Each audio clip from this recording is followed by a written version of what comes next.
presented by DD Production House, Sakri.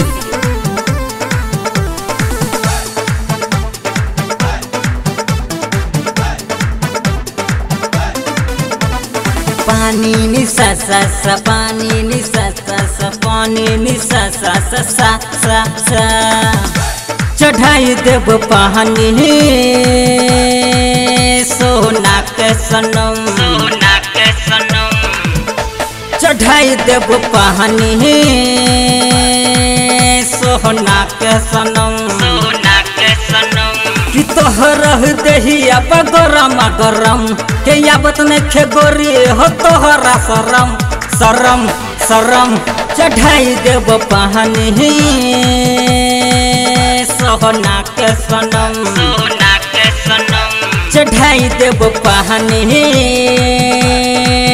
सोना के सनम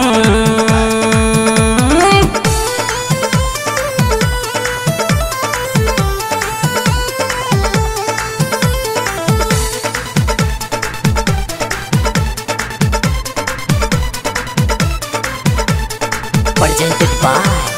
DD Production House, Sakri. चलल वैसे खिला के नगिनिया तोहर नाक के हुरा जवन थुनिया एहो चलल वैसे खिला के नगिनिया तोहर नाक के हुरा जवन थुनिया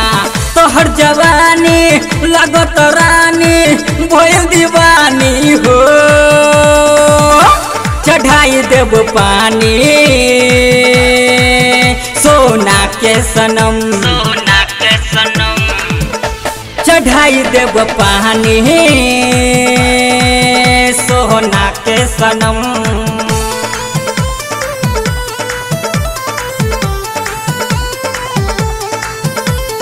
Presented by DD Production House, Sakri.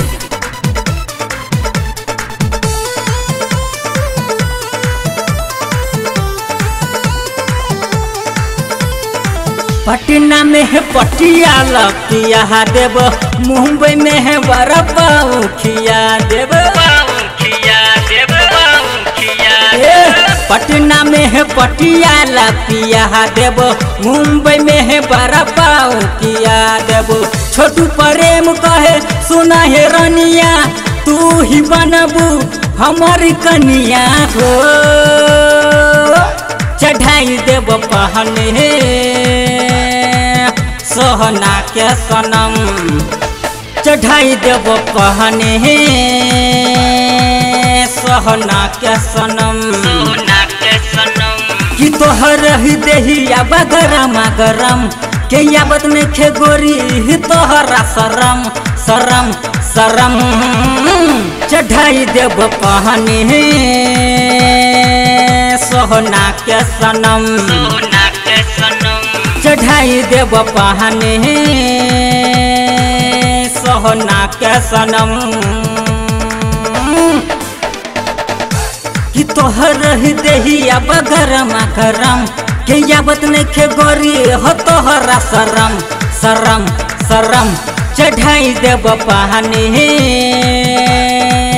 सोहना का सनम Presented by DD Production House, Sakri.